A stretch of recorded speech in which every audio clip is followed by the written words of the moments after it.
Hello everyone. As you know, so my name is Manika Gupta and I have secured All India rank 372 in this year's civil services examination. And I'm here to share my journey, my strategy, and my resources. So let's get started. This was my fourth attempt, and my journey started in 2021. I'd given the 2020 attempt without preparation just to get a feel of the exam. So 2021 is when I started preparing. I didn't clear the 2021 prelims. Then 2022, I wrote mains, but I missed it by 8 marks.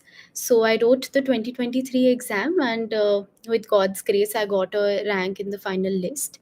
So, if I talk about resources, let's start with the prelim stage. Just a second, please. Yes, let's start with the prelim stage now. So, for prelims, I would suggest that let's talk about the static sources first.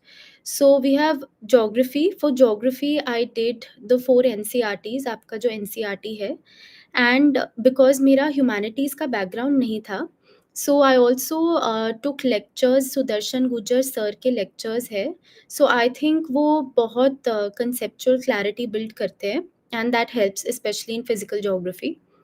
Then polity के लिए सभी recommend करते हैं, मैं भी करूँगी. Laxmikanth sir की book है, that is very comprehensive and वो अच्छे से कीजिए. फिर इकोनॉमिक्स के लिए मैंने मृणाल सर का मॉड्यूल रेफ़र किया था, एंड क्योंकि मेरा इकोनॉमिक्स का बैकग्राउंड था, मैंने उनके लेक्चर्स नहीं देखे थे. बट अगर आपको लगता है आपको कॉन्सेप्ट्स क्लियर नहीं हो रहे उनके मॉड्यूल से, तो उनके लेक्चर्स भी आप रेफ़र कर सकते हैं. फिर अगर हम हिस्ट्री पे आते हैं, तो हिस्ट्री में मॉडर्न हिस्ट्री के लिए मैंने सिर्फ स्पेक्ट्रम पढ़ी थी. मैंने ओल्ड एनसीईआरटी भी पढ़ी थी, दैट्स अ गुड रीड, आपको मेंस में थोड़ी हेल्प करती है, but you can skip that if you want. Spectrum can be your one stop solution for modern history. फिर एंशिएंट मिडीवल के लिए आई फील थोड़ा कॉस्ट बेनिफिट आपको करना पड़ता है, क्योंकि बहुत वास्ट है and it is anything they can ask. तो मैंने पहले तो ओल्ड एनसीईआरटीज़ करी थी, उसके थोड़े नोट्स बनाए थे, बट पर्सनली मुझे लगा सारी एनसीईआरटीज़ करना मेरे लिए थोड़ा मुश्किल हो रहा था. तो मुझे एक सोर्स जो बहुत ही क्रिस्प था, व्हिच वाज़ आपकी 11th ग्रेड की तमिलनाडु की एनसीईआरटी आती है for ancient and medieval. So ultimately मैंने उसको अपना सोर्स माना था, एंड मैंने वो बहुत अच्छे से करी थी.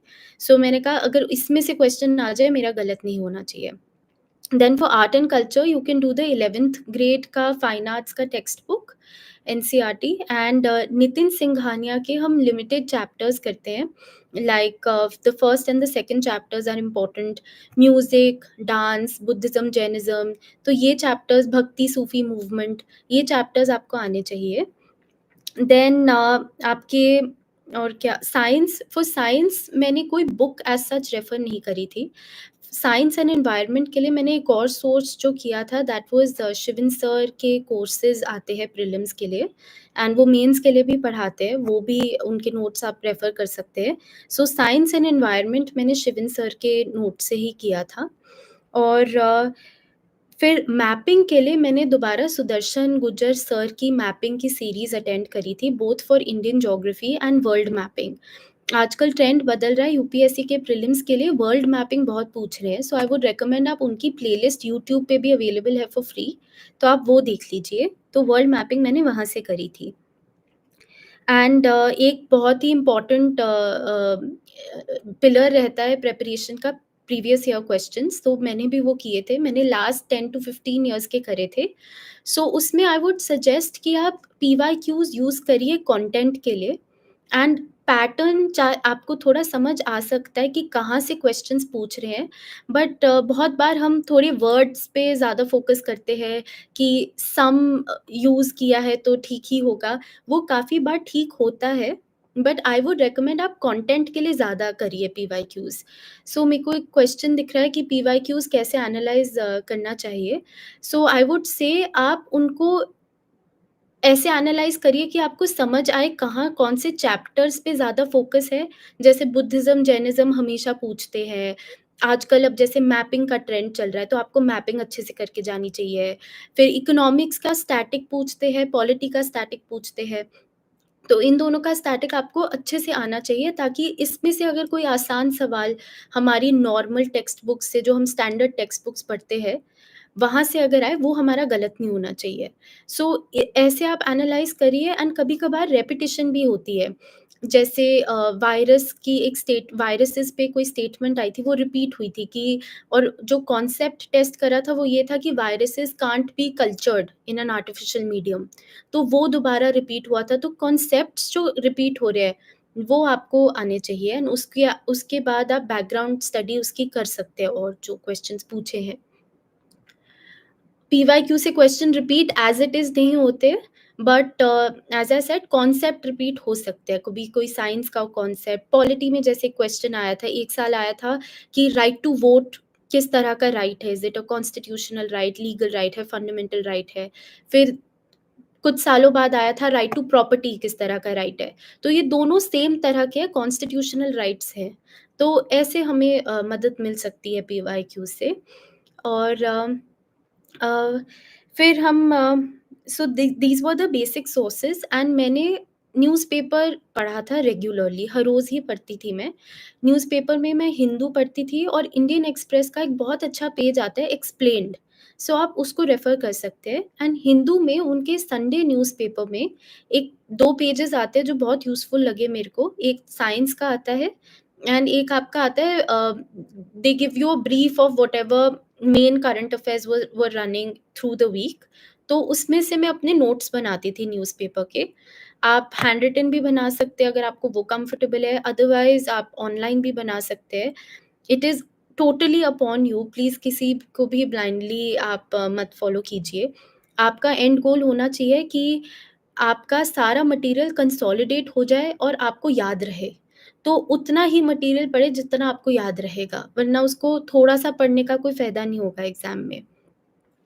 So this was it for prelims. If I talk about mocks, तो पर्सनली मैंने बहुत सारे मॉक्स नहीं दिए थे, क्योंकि मॉक्स का मेरे को लगता था कि उनका सॉल्यूशन भी बहुत लंबा 50-60 पेजेस का होता था, and that is again a lot of extra information. So वो मेरे को लगा कि मेरे लिए थोड़ा अनमैनेजेबल हो रहा है। तो मैंने लिमिटेड मॉक्स दिए थे, एंड बट मैंने उन मॉक्स को बहुत अच्छे से किया था। तो उनके आंसर्स मैंने बहुत अच्छे से पढ़ के उसके नोट्स बनाए थे, और उसको याद करने की कोशिश करी थी। एंड जब मुझे लगा कि मेरा और स्टैटिक कॉम्प्रोमाइज़ होगा, मैं और करंट अफेयर्स नहीं कर सकती, आई स्टॉप्ड। सो मैं न्यूज़पेपर पढ़ती थी, एंड स्टैटिक पे मेरा बहुत फ़ोकस था। सो whoever's appearing for this year's prelims बिल्कुल आने वाला है। आई वुड सजेस्ट कि आप अपना स्टैटिक बहुत ज़्यादा स्ट्रॉन्ग करिए। अगर लक्ष्मीकांत से क्वेश्चन आएगा, वो आप नहीं गलत कर सकते, क्योंकि वही है कि सिर्फ़ 14-15,000 लोगों ने मेंस देना है, उतने लोगों को पता होगा वो question. So you can't miss the low hanging fruits. जो ज़्यादातर बच्चे ठीक करेंगे, वो आपका ठीक होना चाहिए। एंड अगर एंशिएंट मिडीवल का कोई सवाल आपको नहीं आता, तो ज़्यादातर बच्चों को नहीं आता होगा। एंड न्यूज़पेपर एक और वे में ऐसे हेल्प मुझे करा था कि मेरे को ये कॉन्फिडेंस आ गया था कि मैंने हर रोज़ न्यूज़पेपर पढ़ा है, so I am in touch with the current affairs. तो जब मैंने पेपर देखा, और अगर मुझे लग रहा है कि मेरे को नहीं आती ये करंट अफेयर्स, तो मुझे ये कॉन्फिडेंस आता था कि नहीं, अगर मुझे नहीं आती, तो मतलब पेपर शायद टफ़ बना है, क्योंकि रिलिजियसली मैंने न्यूज़पेपर और करंट अफेयर्स फ़ॉलो करी है। तो that also helps you to understand कि आप उस दिन पे हॉल में कितने क्वेश्चंस अटेम्प्ट करें। आपको एक आइडिया लग जाएगा कि पेपर आसान आया है, मुश्किल आया है, क्योंकि हम बहुत बार सोचते हैं कि हमें कितना अटेम्प्ट करना चाहिए यहाँ पे। सो जैसे 2023 का प्रीलिम्स बहुत ट्रिकी था। तो जैसे ही मैंने पेपर खोला था, आई न्यू ये मुश्किल पेपर है, इसकी कट ऑफ लो जाएगी, एंड वो थोड़ी आपको एग्ज़ाम हॉल में हिम्मत भी देता है कि कुछ नहीं होता, सबके लिए मुश्किल है, तो आप अपना बेस्ट दीजिए। सो इसलिए confidence is very important on your D day, and वो तभी आएगा जब आपको अपनी स्टैटिक सोर्सेज़, और आपको ये कॉन्फिडेंस है कि हाँ, मैंने अच्छे से करंट अफेयर्स फ़ॉलो करी है। So this is it for from my side. Prelims की स्ट्रैटेजी मेरी ये थी। एंड फिर अगर हम मेंस पे आते हैं, मेंस में जीएस 1 में सोसाइटी के लिए मैंने एड सारथी का मटेरियल यूज़ किया था। उनका स्टैटिक सोसाइटी के नोट्स मैंने रेफ़र करे थे एंड करंट अफ़ेयर्स के लिए मैंने राउज़ की मैगज़ीन देखी थी। सो जस्ट अ डिस्क्लेमर, मैंने कोचिंग ऐसे एज़ सच कहीं से नहीं ली है as a foundation batch student, but मैंने डिफरेंट डिफरेंट कोचिंग्स के डिफरेंट रिसोर्सेज़ यूज़ किए हैं डिफरेंट सब्जेक्ट्स के लिए।